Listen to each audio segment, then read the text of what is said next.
அளவற்ற அருளாளனும் நிகரற்ற அன்புடையோனுமாகிய அல்லாஹ்வின் திருப்பெயரால் தொடங்குகிறேன். அல்லதீன யன்குலூன அஹ்தல்லாஹி மின் பஅதி மீசாகிஹி வ யக்தவூன மா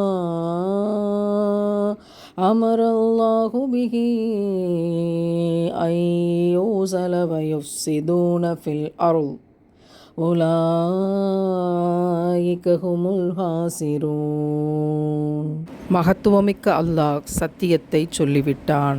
இந்த தீயவர்கள் அல்லாஹ்விடம் செய்த ஒப்பந்தத்தை அது உறுதிப்படுத்தப்பட்ட பின்னர் முறித்து விடுகின்றார்கள்.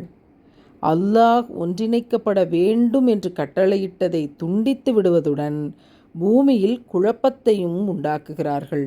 இவர்களேதாம் நஷ்டவாளிகள். இறைவனுடைய எல்லா விதமான அருட்கொடைகளையும் உணவிலிருந்து இடத்திலிருந்து கேட்டதையெல்லாம் இறைவன் கொடுத்தான்.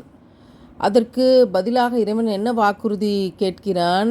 இதற்கு பின்னால் வருகிற என்னுடைய தூதர் நபிகள் நாயகம் ஸல்லல்லாஹு அலைஹி வஸல்லம் அவர்களை முழுவதுமாக நீங்கள் கீழ்ப்படிந்து அவர்கள் கொண்டு வருகிற வேதத்திற்கு நீங்கள் கட்டுப்பட்டு நடக்க வேண்டும் என்ற வாக்குறுதியை பெற்றான். அந்த வாக்குறுதியை அவர்கள் தந்தார்கள், ஆனால் மாறு செய்தார்கள். அப்படி வாக்குறுதியை தருகிற போது அல்லாஹ் அவர்களுக்கென்று இவ்வளவு நன்மை என்று எழுதி வைத்திருப்பான்.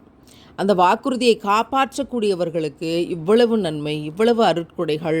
அவங்க வாக்குறுதியை காப்பாற்றுறது அவ்வளவு சாதாரணமான விஷயம் இல்லைங்கிறதுனால மிகப்பெரிய அருட்கொடைகளை இறைவன் வைத்திருந்தான். ஆனால் வாக்குறுதிக்கு மாறு செஞ்ச போது அவனது அருளில் தங்களின் பங்கை தாங்களாகவே குறைத்து கொண்டவர்கள் அவங்க தான் நஷ்டவாளிகள். கடுமையான பசி ஒருத்தவனுக்கு, அவனுக்கு அவனுடைய பங்காக வீட்டில் அம்மா 5 கரண்டி சாப்பாடு எடுத்து வச்சுருக்காங்க. இவன் வேகமாக போய் அந்த 5 கரண்டி சாப்பாட்டில் 4 கரண்டி சாப்பாட்டை எடுத்து சாக்கடையில் போட்டான்னு வைங்களேன். அது என்ன மாதிரியான இழப்பு? யாருக்கு நஷ்டம்? யார் வயிற்றுக்கு பத்தாமல் போகும்?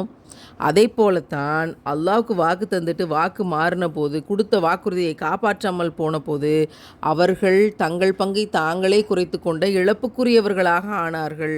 எத்தனை முக்கியமான தத்துவம்னு பாருங்கள். வணிகத்தில் பணத்தை முதலீடு செய்துவிட்டு அதில் நஷ்டமடைந்த மனிதனை இவர்களுக்கு உதாரணமாக சொல்லலாம் அப்படின்னு மார்க்கறிஞர்கள் சொல்கிறாங்க. அப்படி இழப்புக்குரிய இவர்களை ஏதாவது அடையாளம் வச்சு கண்டுபிடிக்க முடியுமா? இந்த வாக்குறுதி மீறின இவங்களை ஏதாவது ஒரு அடையாளத்தை வச்சு கண்டுபிடிக்க முடியுமா அப்படின்னா சிறப்பாக கண்டுபிடிக்க முடியும். அவர்கள் குழப்பவாதிகள். ஊராக யாருமே ஏற்றுக்கொள்ளாத இவர்களை தங்க இடம் தந்து கருணை கொண்டு பார்த்தவர்களை விரட்டுவார்கள், அவர்களை கொலை செய்வார்கள். இது எங்கள் இடம் என்று பேசுவார்கள்.